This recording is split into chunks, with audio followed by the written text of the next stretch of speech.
Bonjour et bienvenue pour cette première rencontre dans Miroir Désinvolte, le podcast qui vous aide à devenir qui vous êtes. Je suis Adeline Anger, coach de vie, hypnothérapeute.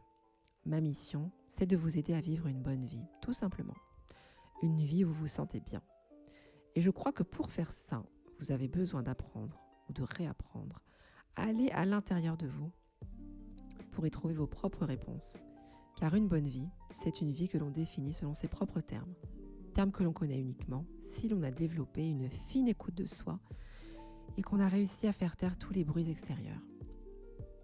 Dans ce podcast, il y aura des partages de réflexions autour de l'estime de soi, la conscience de soi, la relation à soi-même et donc aux autres, la guérison émotionnelle et tout un tas de thèmes que j'ignore encore et qui se feront connaître le moment venu.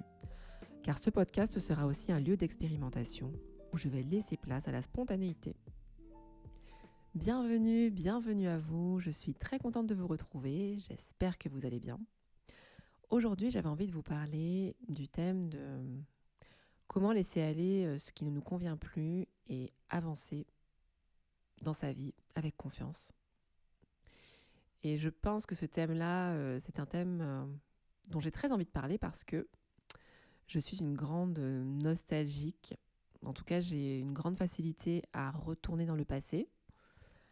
À visiter le passé, à m'y plonger et à revivre mes souvenirs intensément. Et je suis totalement contre l'adage qui dit que dans la vie, pour avancer, il ne faut pas regarder le passé. Je pense au contraire que pour avancer, il faut très bien connaître son passé et avoir fait la paix avec son passé de manière à pouvoir aimer ce qu'il y a de plus beau dans son histoire passée et accepter ce qu'il y a de plus douloureux aussi dans son passé, de manière à vraiment se servir de ça comme du sol sur lequel avancer vers votre présent et vers votre futur. Sans ça, on grandit déraciné, le passé est une espèce de chose coupée qu'on laisse derrière soi, et en fait le passé va essayer de vous rattraper dans votre présent et dans votre futur, donc voilà, ça c'est un peu l'intro étrange qui n'était pas du tout prévue. J'avais pas du tout prévu de dire ça. Mais c'est ce qui est venu, donc c'est la chance que j'ai de pouvoir faire un podcast et de pouvoir libérer ma voix et de dire ce qui a besoin d'être dit au moment où ça a besoin d'être dit. Et donc quand je fais allusion au fait de laisser aller ce qui ne nous convient plus, je parle vraiment de ce moment précis où dans une vie, on peut réaliser qu'il y a des personnes, des situations, même des parties de notre vie qui ne correspondent plus exactement à ce qu'on a envie pour nous et à ce qu'on imagine aussi pour notre futur. Et donc, il y a une espèce de décrochage comme ça qui se fait entre ce qu'on peut observer dans notre quotidien et ce dont on a vraiment envie à l'intérieur, envie et besoin souvent. Et donc, c'est vraiment là-dessus, en fait, que j'ai envie de centrer le podcast. Parce que pour moi, cet entre-deux, justement, entre le passé, en tout cas, entre ce qu'on veut mettre dans la case passé et notre futur, il est porteur de plein de possibilités. Et c'est une phase qui peut être délicate, pas forcément difficile, mais délicate, dans le sens où il y a différentes émotions à naviguer. Et il y a aussi cette nécessité vraiment de plonger en soi et de toujours rester au contact de ce qu'on ressent à chaque moment pour pouvoir se nourrir en conséquence. C'est-à-dire que dans cette période-là, il y a quand même une phase de deuil qui arrive. Le deuil, la réalisation de ça, en fait, ça ne me convient plus. Et de rester avec cette émotion un peu... Parce que c'est très paradoxal, en fait, de vouloir laisser aller quelque chose qui ne nous convient plus, dans le sens où c'est quand même une chose qu'on a beaucoup aimée, comme un doudou qu'on a eu avec nous pendant très longtemps et dont on doit se débarrasser, entre guillemets. Eh bien, je pense qu'il y a vraiment cette phase de « Ok, je vais le faire », mais il faut vraiment être en capacité aussi de laisser aller la chose, de la laisser partir. C'est pour ça d'ailleurs que je parle beaucoup de laisser aller, dans le sens où C'est quelque chose, c'est une situation dans laquelle vous devez orienter une intention, mais vous ne pouvez pas être proactif en fait pour laisser aller. C'est comme le lâcher prise. C'est quelque chose qui va arriver progressivement. Vous avez juste à lancer l'intention quoi, de vouloir lâcher. Et il y a une alchimie qui va se faire ensuite. Et ça, c'est vraiment... c'est quand même important de pouvoir se déposer dans ce côté très cyclique, très... ça ne m'appartient pas. Dans le fait de laisser aller, tout ne vous appartient pas. Il y a des choses, un rééquilibrage qui peut se faire en vous qui ne vous appartient pas réellement en fait. C'est un peu comme quand vous vous blessez et que votre responsabilité c'est peut-être de mettre un peu de mercurochrome sur votre blessure. C'est pas vous qui allez tous les jours activement faire en sorte que la plaie se referme. C'est votre corps qui, par une espèce de magie incroyable, va faire ce qu'il a à faire et réparer ce qu'il a à réparer. Bah, c'est un peu pareil quand on doit laisser aller des choses du passé.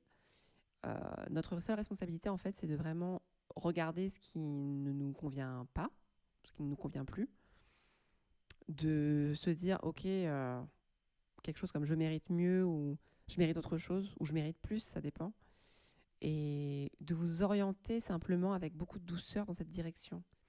Alors je sais que tout ceci peut paraître très abstrait parce que ce que je transmets aussi, surtout dans le podcast, est plus de l'ordre de la posture à avoir. C'est pas forcément des astuces ou des méthodes parce que je crois pas tellement à ça, mais je crois qu'avec une certaine posture et un regard sur soi et une certaine même pas compréhension, mais j'allais dire éducation, mais au sens très large, dans le sens avec certaines informations que vous aurez, vous allez pouvoir sentir en vous de quelle manière vous orienter sur ce chemin-là de laisser aller. Donc, je sais que mes paroles peuvent être un peu abstraites et c'est volontaire. Je sais aussi que je suis très axée douceur et calme dans mon accompagnement parce que je suis intimement convaincue que pour pouvoir laisser aller quelque chose, laisser aller, il y a vraiment la notion de deuil qui arrive. Et pour pouvoir faire ça, il faut se sentir un peu quand même assez en sécurité dans son corps parce que laisser aller quelque chose, c'est lâcher une situation, même si c'est une situation qu'on n'apprécie plus, etc., qu'on a envie vraiment de s'en débarrasser, il faut quand même réussir à lâcher quelque chose qu'on avait comme acquis. Et ça, l'humain est très attaché à ses acquisitions. J'ai acquis quelque chose, mais il va falloir que je le lâche et je ne sais pas ce que j'aurai ensuite. Donc il y a un deuil accompagné du fait d'accueillir l'inconnu, d'accueillir le vide en fait. On ne sait pas ce qu'il y aura ensuite, mais il y aura un vide. Pour pouvoir faire ça, il faut être assis.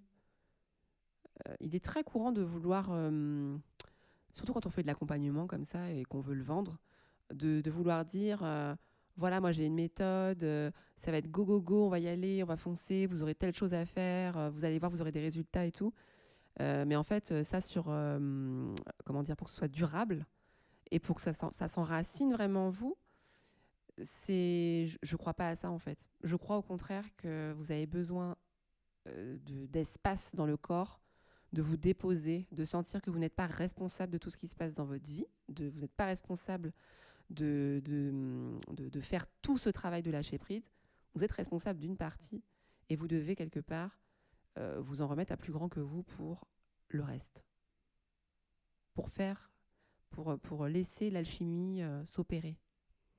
C'est vraiment dans cet espace, dans l'espace que vous allez créer en vous, quand vous aurez vraiment cet espace assez calme en vous, que le feu pourra jaillir en fait, que votre énergie va être décuplée, que vous allez avoir la clarté de savoir dans quelle direction vous voulez aller. Et c'est ainsi que les changements se font. Et un des éléments très importants pour laisser aller ce qui ne vous convient plus, et je pense que j'ai déjà un petit peu dit, c'est vraiment d'être en capacité de plonger en vous. Plonger en soi parce que toutes les réponses aux questions que vous vous posez sont réellement en vous et pas à l'extérieur. Donc c'est une relation que vous devez nourrir avec vous-même Et pour pouvoir faire ça, justement, c'est aussi pour ça que je suis axée douceur. C'est qu'en fait, quand vous mettez la pression, en fait, vous êtes dans une contraction. Vous contractez votre corps. Il n'y a pas beaucoup d'informations qui circulent, hein, si votre corps il ressemble à l'autoroute A3 en plein chassé-croisé estival.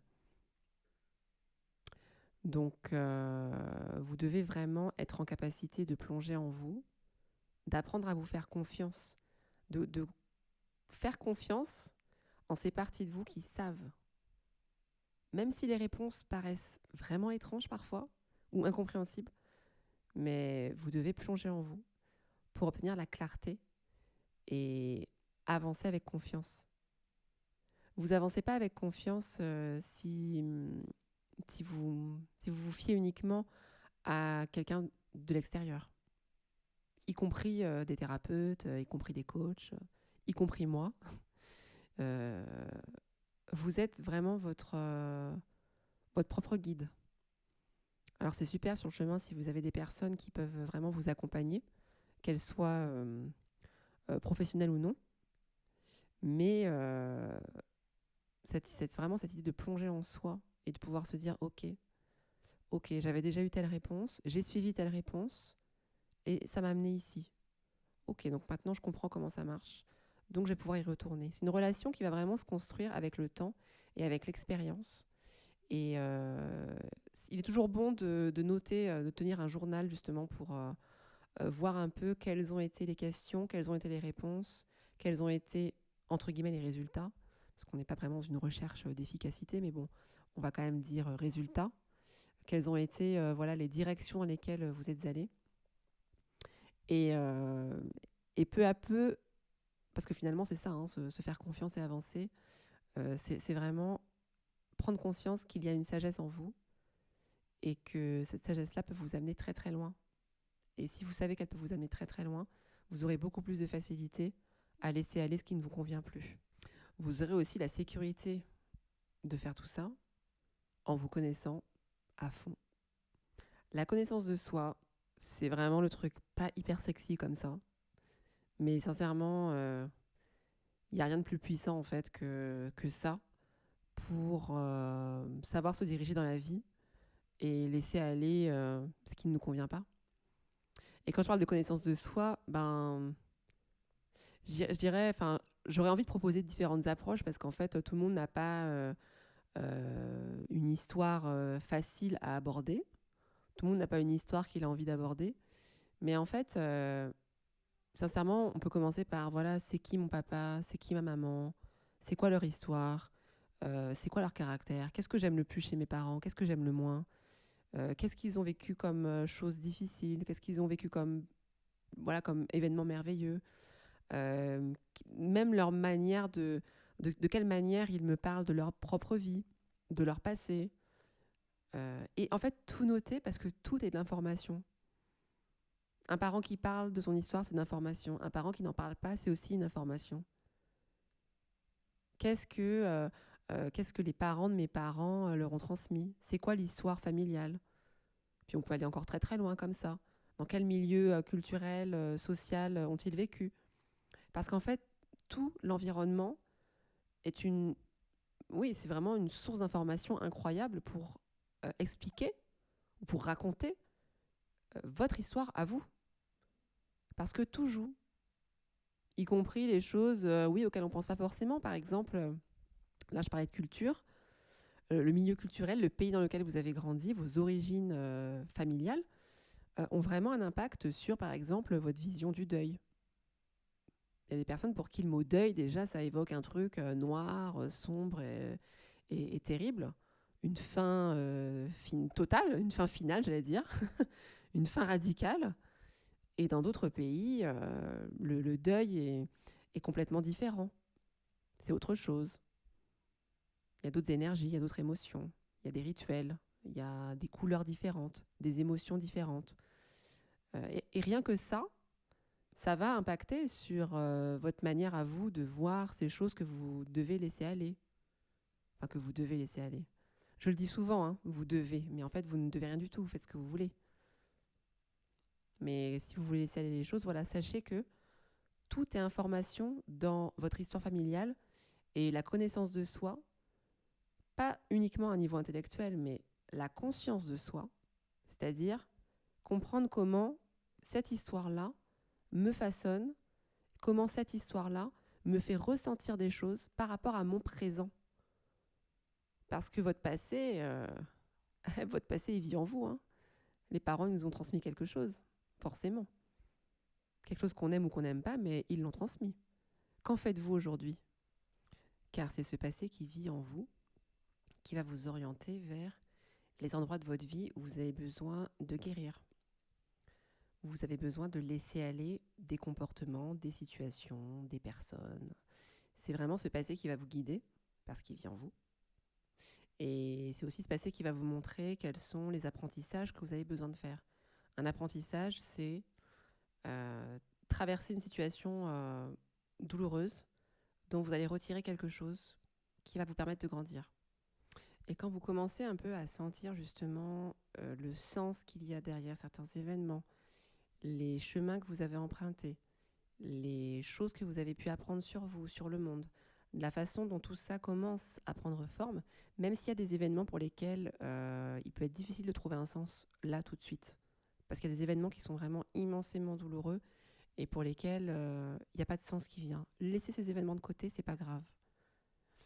Mais en tout cas, si vous arrivez à poser du sens sur une partie de votre vie, une partie des événements de votre vie, vous allez pouvoir commencer à sentir une espèce de dessin, j'allais dire, ou une ligne, je ne sais pas. Vous allez sentir quelque chose qui va vous dire « Ah, ok, en fait, il y a un sens, il y a un chemin que j'ai parcouru, donc je vais pouvoir continuer à le parcourir. » C'est une espèce de confiance dans le chemin qu'on a parcouru qui fait que ça peut vous aiguiller pour la suite. Et donc, pour approfondir cette conscience de soi, couplée avec cette conscience de son histoire passée, il y a des situations et des personnes dans votre présent qui vont venir déclencher du stress chez vous. Alors, ce que j'appelle stress, c'est pas forcément stress que vous allez l'appeler. Ça peut être des situations dans lesquelles vous sentez que vous n'êtes pas bien, vous n'êtes pas à l'aise, vous êtes contracté, vous n'avez pas envie de parler, vous êtes en baisse d'énergie. Donc ça, ce sont toutes les situations, ou toutes les personnes, tous les événements qui vont vous indiquer les endroits où vous avez besoin de laisser aller quelque chose. Ça peut être laisser aller un comportement chez vous, ou ça peut être laisser aller complètement la situation ou la personne, ou alors adapter la relation que vous avez avec la personne. En fait, le laisser aller, c'est pas forcément couper un lien définitif. Laisser aller, ça peut être aussi laisser aller la vision que j'ai de cette relation ou laisser aller, la relation telle qu'elle est actuellement. Peut-être qu'il y a des changements qui sont à faire. Il ne faut pas forcément non plus voir se laisser aller ou se laisser aller comme quelque chose de définitif et de radical. C'est pas toujours le cas. Ça ne veut pas forcément dire que vous devez, par exemple, je ne sais pas si vous êtes dans une situation où vous voulez changer de travail. Peut-être que vous avez juste besoin de redéfinir quelles sont les valeurs essentielles pour vous par rapport à votre vie professionnelle. Mais peut-être que vous pouvez trouver ces valeurs-là au sein de votre travail, sur un autre poste, ou alors en discutant avec votre manager, ou alors en ajustant certaines conditions dans votre travail. En fait, tout n'implique pas forcément de tout quitter. Il y a aussi cette vision, je pense, du laisser-aller qui peut être allégée parce qu'en fait, on n'est pas toujours obligé de tout quitter. On peut aussi négocier, ajuster, concilier, arrondir. C'est pas forcément tranchant en fait de laisser aller quelque chose. Parce que je crois vraiment que la nuance dans l'exploration de soi en général, c'est vraiment quelque chose de fondamental. Ne pas être tout le temps tranché dans ses décisions. Alors parfois ça peut être nécessaire, hein, mais quand il s'agit de laisser aller des choses, des situations ou des personnes, c'est vraiment important pour moi de commencer en douceur. Commencer en douceur, voir s'il y a des négociations possibles, voir si il y a d'autres possibilités avant d'envisager vraiment de couper vraiment la situation ou avec la personne. Et ça me permet justement d'enchaîner aussi avec l'idée de la lenteur dans ce processus. Parce qu'effectivement, on peut être tenté de se lancer corps et âme dans une espèce d'inventaire de voilà, qu'est-ce qui me convient dans ma vie, qu'est-ce qui ne me convient pas, et de vouloir un petit peu tout dégommer, c'est de prendre sa liste et puis de partir au combat et de dire bah, ça j'enlève de ma vie, ça j'enlève, ça j'enlève, ça j'enlève. Et dans les faits, on peut, hein, honnêtement, si c'est votre tempérament, vous pouvez faire ça. Mais moi, je crois vraiment que l'humain n'est pas... on n'est pas une seule personne, quoi. Il n'y a pas une personne qui veut des choses et une autre personne qui n'en veut pas. En général, il y a plusieurs parties en nous certaines veulent des choses, certaines en veulent d'autres. Et la vérité n'est pas aussi nette, en tout cas pas toujours. Et parfois, il faut du temps pour avoir de la clarté. Et puis parfois, il y a aussi des décisions qui n'ont pas besoin d'être tranchées parce qu'il y a des situations qui vont venir peut-être embêter certaines parties de vous, mais en nourrir d'autres. Et dans ces cas-là, peut-être que vous devrez accepter de rester dans l'entre-deux. Et c'est OK, en fait. C'est OK de rester dans l'entre-deux parce que vous allez pouvoir nourrir des parties de vous qui en ont besoin.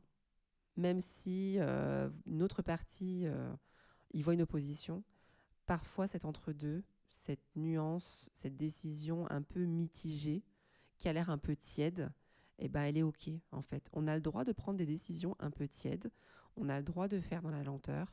L'important n'étant pas d'être aseptisé, c'est-à-dire de vraiment avoir que des situations qui sont extrêmement bonnes pour nous, mais d'avoir plutôt, j'allais dire, différents fruits et légumes dans son panier, de manière à se nourrir de façon équilibrée. Et donc, quand vous êtes dans cet entre-deux un peu tiède, où vous sentez qu'il y a une situation que vous voulez laisser aller, mais vous n'arrivez pas, restez bien dedans, surtout, dans ce ressenti-là. Et en parallèle de ça, revalidez ce dont vous avez vraiment envie pour votre vie. Replongez-vous dans votre corps, dans vos sensations physiques. C'est vrai que j'ai pas encore fait d'épisode sur comment savoir ce qu'on veut, mais bon, ça viendra plus tard. Mais en tout cas, essayez de faire comme vous pouvez, mais revalidez ce que vous voulez dans votre vie par rapport à cette situation spécifique ou même en général. Quelles sont les valeurs qui vous portent, voilà, qu'est-ce que vous voulez pour votre vie. Et en fait, en faisant ça, vous allez peu à peu ressentir ce dont vous avez vraiment envie. Et peut-être que cette situation qui est un peu tiède va évoluer. Ou peut-être pas d'ailleurs, ou pas tout de suite. Et c'est OK. En fait, vous devez vraiment penser avec une certaine humilité par rapport à ce qui vit dans votre tête et dans votre cœur. Parce que vous n'avez pas envie d'aborder cette exploration comme un cow-boy du développement personnel qui arrive avec ses rangers sur une terre sacrée à laquelle il ne comprend pas grand-chose à part ce qu'il voit de l'extérieur et sur laquelle il a déjà envie de supprimer tout ce qui lui semble inutile et moche et de garder ce qui lui semble beau et intéressant. Et en fait, ce côté cow-boy, c'est un côté qui est très banalisé dans le développement personnel. C'est probablement un côté que moi j'ai eu dans mes approches. Et je peux vous dire une chose, c'est que vraiment, cette humilité envers soi-même, c'est-à-dire cette humilité de vous dire que vous comprenez une partie de ce qui se passe en vous, mais vous ne comprenez pas tout, puisque forcément, il y a des choses qui sont dans l'inconscient.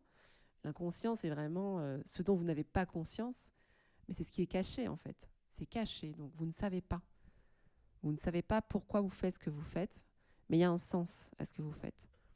Et donc, quand vous faites ce travail de n'importe quel type, d'ailleurs, là, on parle du travail vraiment de laisser aller ce dont vous n'avez plus besoin, mais dans l'exploration de soi en général, c'est hyper important d'avoir cette posture d'humilité par rapport à la découverte de tout un écosystème qui vit en nous, qui a plein de choses à nous apprendre. Mais pour nous apprendre ces choses-là, pour se livrer, il va falloir créer une relation de confiance.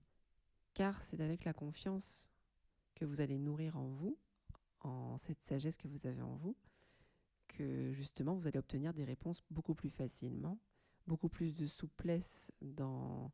J'allais même parler d'agilité. Vous êtes plus agile dans vos pensées. Et c'est de cette manière-là aussi que vous allez pouvoir libérer plus facilement les choses dont vous n'avez plus besoin, les situations dont vous n'avez plus besoin, les personnes dont vous n'avez plus besoin.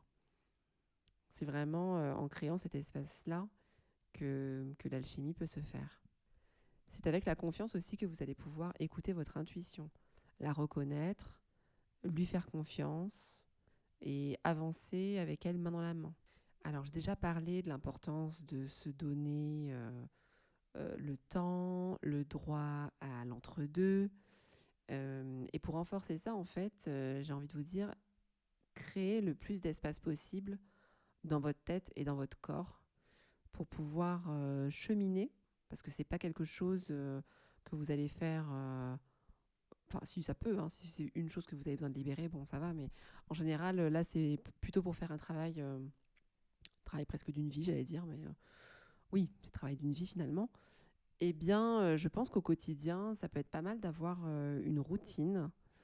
Pas forcément une routine élaborée ou longue, mais quelque chose qui vous permette de vous connecter à ça, donc à ce que vous souhaitez laisser partir et à ce que vous souhaitez accueillir dans votre vie, sachant que ces routines-là peuvent être extrêmement variées. Volontairement, j'ai pas envie de trop vous dire de choses pour pas trop vous orienter, mais voilà, ça peut être juste d'y penser quelques secondes dans la journée. Ça peut être, je sais pas moi, du yoga, de la respiration, enfin, ce que vous voulez, ou alors quelque chose de très artistique. En tout cas, ne mettez pas de limite sur, la forme que cette routine doit avoir.